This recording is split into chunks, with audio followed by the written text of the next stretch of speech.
Ok. Bienvenue dans cette vidéo. C'est encore ici de votre frère. Voilà. On est comme ça à l'aéroport de Zaventem. J'espère que vous allez bien, les gars. Ça va? Est-ce qu'il y a la forme? Tout à l'heure, je venais récupérer l'étudiante Biloa qui a 36 ans. A obtenu une admission en bachelier dans une école que je vais taire le nom. Voilà, parce que quand je commençais parfois à édifier les étudiants, il dit quoi? Il fait quoi ceci? Tu n'as pas bien compris l'âge. J'ai dit quoi? J'ai dit à 36 ans. Elle a obtenu quoi? Son visa. Dans quelle école? Je ne te dis pas.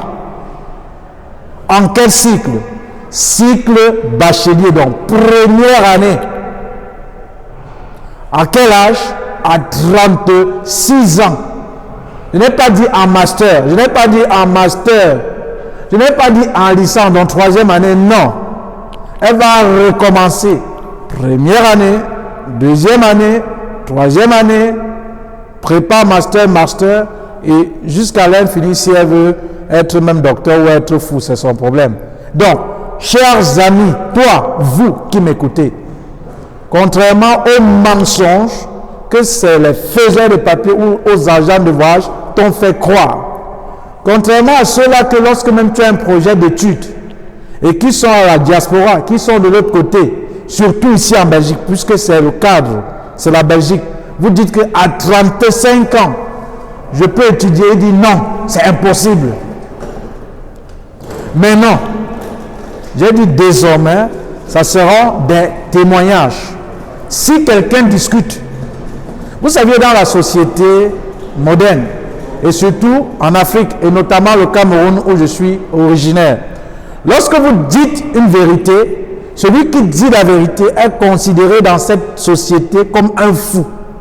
Alors, si tu as 36 ans, 35 ans, 34 ans, quelqu'un te dit que c'est impossible, dit qu'il vient même avec un faux profil, tu dis qu'il est un fou, il est un aliéné, il est un malade mental là, qu'on l'appelle Kamogne Tala Aristide. Il a dit que tu mets ton pari. Parce que il fait les papiers, ça fait depuis, ça fait longtemps. Cher ami, le fait même que quelqu'un ait fait 30 ans, 50 ans en Belgique, ça ne veut pas dire qu'il sait tout. Cher ami, c'est écrit dans le site de l'Office des étrangers, toute la procédure en noir sur blanc. Cher ami, ce qu'il te dit, ce n'est pas la vérité de l'évangile que tu dois dire Amen. Cher ami, ce que je te dis sur ce mur, sur cette page, n'est pas la vérité de l'évangile où après avoir prêché, on dit Amen. Tu peux toi-même vérifier. Alors, c'est possible pour désormais. J'ai 35 ans. On m'a dit que c'est impossible. D'autres disent même encore avec 2 ans de moyenne. C'est possible qu'avec 36 ans, même en première année, vous pouvez postuler et avoir de fortes chances d'obtenir une admission et un visa pour la Belgique. Si tu veux, tu crois. Si tu veux, tu ne crois pas.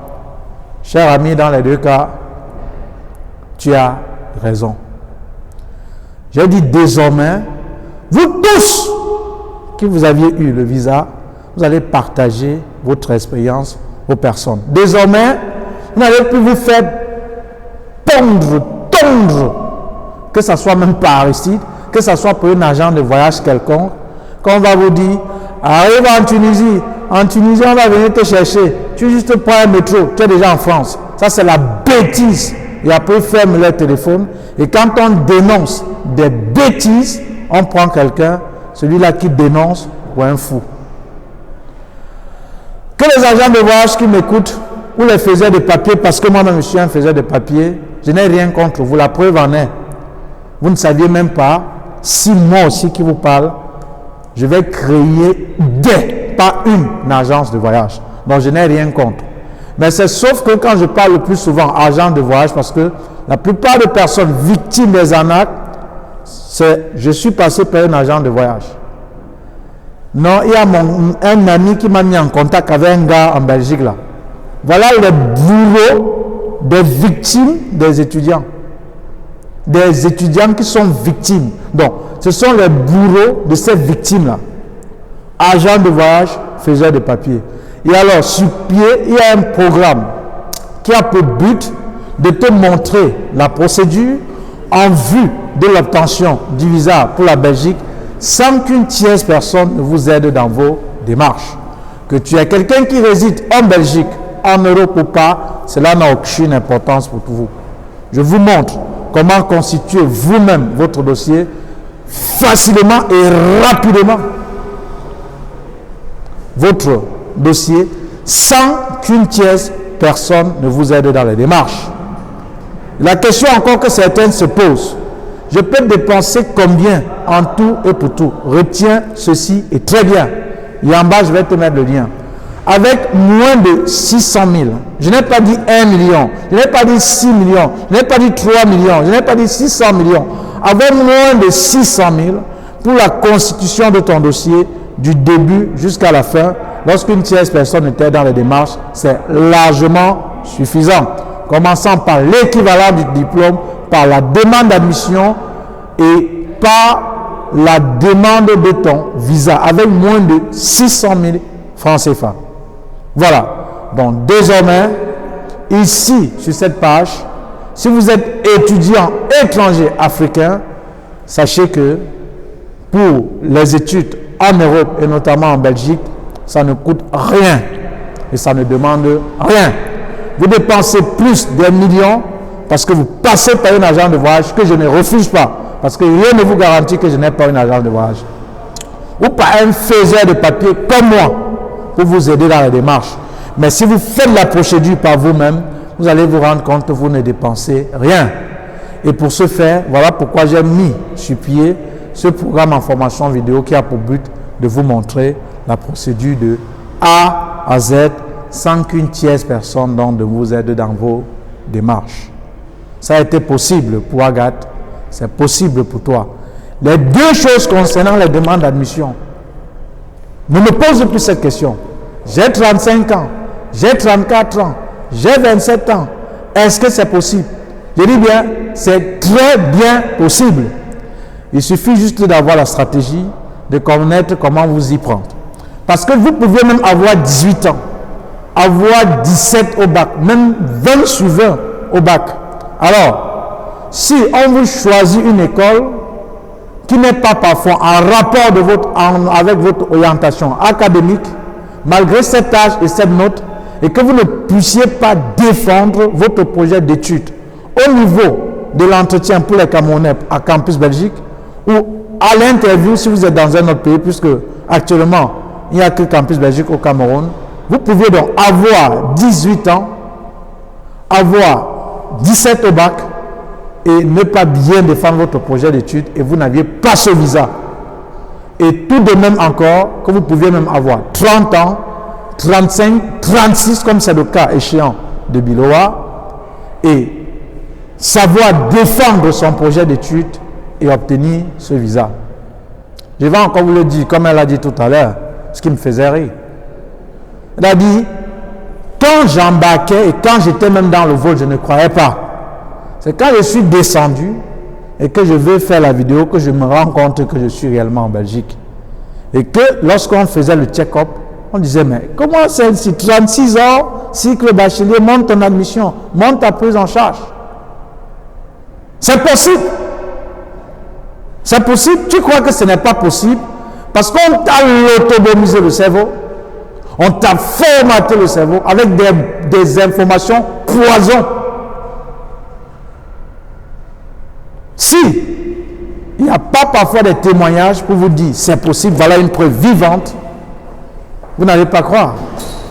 Et voilà pourquoi j'ai donc demandé, vous, de par l'Afrique, puisque vous êtes nombreux, venez et partagez votre expérience avec des autres pour que cela puisse les aider.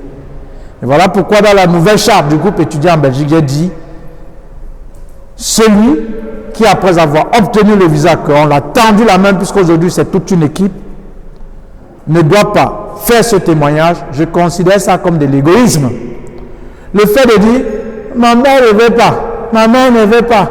Je ne veux pas passer. Ça ne veut rien dire. C'est de l'égoïsme, tout simplement. Parce que si on braque les caméras en Afrique où vous vous trouvez là, si on braque les caméras à tout Africain, que écoute, tu vas faire un témoignage concernant le voyage en Belgique et tu vas voyager. Même si son père, sa mère, son cousin, je ne sais pas qui refuse, il doit faire. Il va dire c'est pour vous là-bas, mais il va faire le témoignage. Alors, pourquoi celui-là qui t'a aidé, qu'un agent de voyage t'a fait croire qu'en Tunisie, comme ça a été le cas pour Bilowa, tu vas traverser, tu es une fois en France. Comme encore il y a plusieurs en Russie. On les a dit non. En Russie, pour la France, c'est à côté. Tu vas prendre que le métro, tu dois arriver. Parce que les témoignages souvent me font rire. Et je me pose bien la question que comment les gens veulent parfois voyager pour un pays quelconque, ils ne prennent pas les informations par rapport à ce pays. Mais leur folle envie, c'est de chercher seulement à partir. Alors, chers amis, pourquoi donc ceux-là, ces agents de voyage que je n'ai rien contre, ou ces faiseurs de papier, qui t'ont fait croire que à partir de la Tunisie, ça va aller. Il t'a fait croire que tu devais arriver de l'autre côté et voyager. On t'a abandonné, le téléphone est coupé. On a mangé ton argent. C'est Aristide peut-être à travers maintenant ton programme qui t'a tendu la main et tu as obtenu le visa. Pourquoi ne viens-tu pas témoigner sous prétexte que on ne veut pas, je ne veux pas m'afficher? Chers amis, c'est juste de l'égoïsme. Il y a de cela quelques années, lorsque je commençais à édifier les étudiants, je négligeais ce côté témoignage. Maintenant, comme vous voulez les témoignages, on va témoigner. Comme vous aimez le témoignage, on doit témoigner. Et je me suis rendu même compte que le témoignage est fort. C'est une preuve sociale, c'est une preuve vivante. Vous, toi là encore, qui va venir me dire, avec 10 de moyenne, est-ce que je peux obtenir l'admission? Tu vas dans la rubrique témoignage. Regarde-moi toutes les vidéos, que ce soit de Ulrich, que ce soit, je ne sais pas, ils sont nombreux à avoir témoigné, à avoir 10,00 coloten et obtenu une admission où? À une once. On vous a fait, n'est-ce pas, dans le site, on t'a dit que c'est 12 de moyenne. Tu lis 12 de moyenne, mais dans quelles conditions? Quels sont les critères? Dans le programme, je te détaille parfaitement avec 10 coloten 00, pas 10,05. Parce que 10,05 c'est même beaucoup. 10,00, c'est possible en bachelier dans une université, notamment en Mons, d'obtenir une admission. Quelqu'un dit le contraire, tu dis qu'il est malade mental, il est un fou, parce que dans la société, quand on dit la vérité, on est fou, qui a dit avec 10,00 c'est possible. Il refuse. Il va te donner tous les noms et tu vas même à l'instant dans la rubrique témoignage des vidéos, tu vois tous ceux-là qui ont eu l'admission. Tu demandes le numéro de téléphone, tu appelles, il te donne le nom, le prénom et la filière dans laquelle il a eu l'admission. Mais ça, c'est s'il met le pari. Il ne met pas le pari, le bavardage là, ça ne m'intéresse pas. Donc, c'est possible. Maintenant, toi, qui dis, j'ai 35 ans. Non, j'ai 27 ans. Je suis déjà vieille, j'ai 30 ans. Je suis avec 36 ans. Tu n'as pas compris quoi? Non, tu n'as pas bien compris. Avec 36 ans, c'est possible. Si tu veux, tu crois. Si tu veux, tu ne crois pas. Je ne vais pas vous tenir pour longtemps. Merci à vous qui partagez vos témoignages. Merci à vous.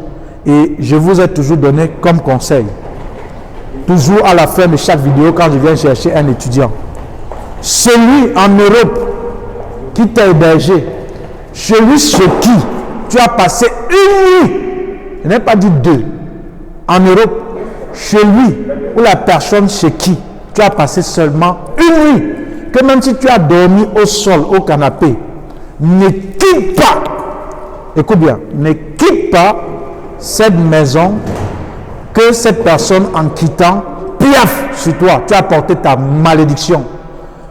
Que tu as payé cette personne ou non. Parce que, sachez qu'il y a certaines personnes, quand ils louent des maisons, parfois c'est individuel.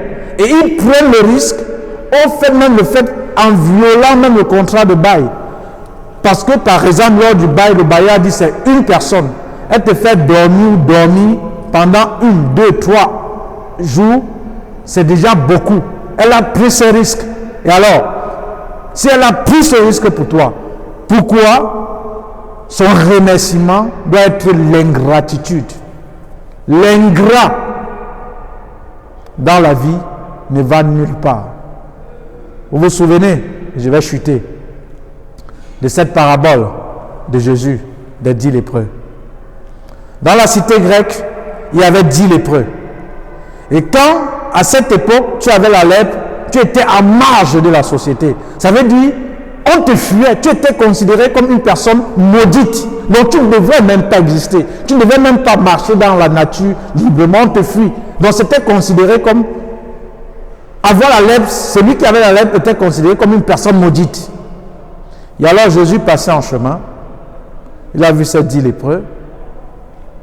Il les a fait avoir tous la guérison. Comme je vous dis, l'essence de l'homme, c'est l'ingratitude. Qu'est-ce qui s'est passé par la suite? Un seul parmi les 10 lépreux est retourné après avoir obtenu la guérison, est venu dire Rabbi, qui veut dire maître, merci de m'avoir guéri. Et Jésus a posé la question à savoir, les 10, vous étiez au départ combien? 10. Les autres, où sont-ils? Sur 10, une seule a été reconnaissante. Ça veut dire qu'ici, il fallait même recommencer, il allait le guérir. Celui-là qui a été reconnaissant. C'est ça la gratitude. Donc, si tu dors, même chez une personne émue, même si c'est au salon, ne quitte pas sans que cette personne ne fait pas à ce que, en quittant, cette personne piaffe. Il faut que c'est cette personne même qui t'accompagne où tu iras. Et moi qui vous parle là, si tu as fait ça à quelqu'un qui t'a ouvert sa porte, ce n'est pas moi que tu feras. Hein. D'abord, je ne dors même avec personne. Je suis toujours seul. Vous comprenez très bien? Donc, si tu le fais, non, le grand, je vais te dire, ce que tu as fait à cette personne, tu ne dois pas m'épargner. Et je vais te dire, non seulement tu as fait à cette personne, tu t'as attiré ta malédiction, parce que tu es dans un pays où tu ne connais pas. Je vais vous dire encore, ce pays que je considère comme village, quand on parle de village, ça veut dire c'est où on a grandi, c'est où on mourra, et c'est où on doit nous enterrer. Je le maîtriser mieux que vous là, qui me suivez. Parce que à l'époque, quand on est arrivé, il y a de cela des dizaines d'années, c'était difficile de marcher et de voir un Africain. Maintenant, tu tournes le dos, tu vois un Africain. Tu tournes le dos, tu vois un Africain. C'était difficile. Maintenant, on est versé. Ça veut donc dire, en tant que chef du quartier de ce village-ci, je connais la réalité. Fais attention à celui qui ouvre ses portes à toi. Parce que des gens, tu dors, ils te parlent combien, tu manges même bien, quitte là-bas, avec 300 €, tu peux le faire attention, n'écoute pas celui-là. Parce que quand on va te mettre dehors, il ne doit pas t'accueillir.